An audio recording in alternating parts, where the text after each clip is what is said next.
J'ai fait une seconde technique et après de la seconde technique, je me suis dirigée vers le bâtiment en général.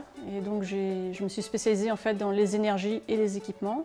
Nous étions très peu de femmes au sein des lycées techniques, donc j'ai voulu en fait faire autre chose, aller plus vers la mixité. Donc j'ai passé un BTS en commerce et marketing.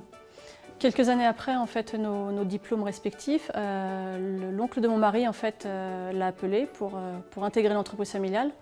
Et donc moi j'ai suivi en fait, dans la Vienne. Et de par mon diplôme en fait, j'ai intégré un grossiste en chauffage pendant une dizaine d'années. J'ai fait du conseil en thermique et ensuite j'ai repris l'entreprise familiale avec mon mari. De par mes connaissances des 10 ans en chauffage, j'ai pu sans problème prendre des tâches à responsabilité, faire du relevé de chantier, faire de la gestion et de l'organisation d'entreprise, gérer des salariés. Le fait d'être une femme dans un milieu d'hommes en fait, change en fait, le côté relationnel, la première approche avec les hommes en général. Pour moi, ça met une ambiance assez sympathique, harmonieuse. Ça permet aussi de détendre l'atmosphère, des fois quand c'est tendu sur les chantiers.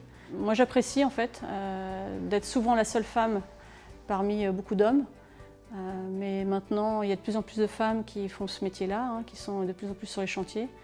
Donc ça commence à être assez agréable. Après, au niveau du reste, il n'y a pas de souci particulier, mais il faut qu'on maîtrise notre domaine d'application. Souvent, en fait, quand je suis à l'entreprise et que je décroche, quand il y a des clients qui nous appellent pour prendre des rendez-vous, souvent ils sont surpris en fait, que ce soit moi qui me déplace, parce qu'ils s'attendent à ce que ce soit le chef d'entreprise et souvent les 3/4 du temps, c'est des hommes.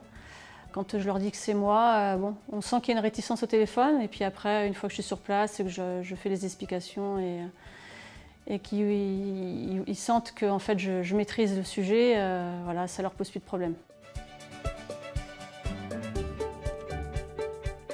Pour moi, il n'y a pas forcément de difficulté pour diriger une entreprise. Il suffit juste qu'on ait la volonté, qu'on aime ce qu'on fait et on arrivera à passer toutes les épreuves. Ce qui me passionne, c'est que c'est très varié, on fait beaucoup de choses, on est très polyvalent, le conseil du client est très important, l'approche de la technique, expliquer correctement au client les choses, les tenants et les aboutissants. Ce que j'aime aussi, en fait, c'est concrétiser les chantiers. Hein, quand je vais sur le chantier, faire relevé de chantier, chiffrage et que j'apporte le devis et que le client, à la finalité, l'apprécie et le signe. Voilà, pour moi, c'est j'ai fait la boucle est bouclée.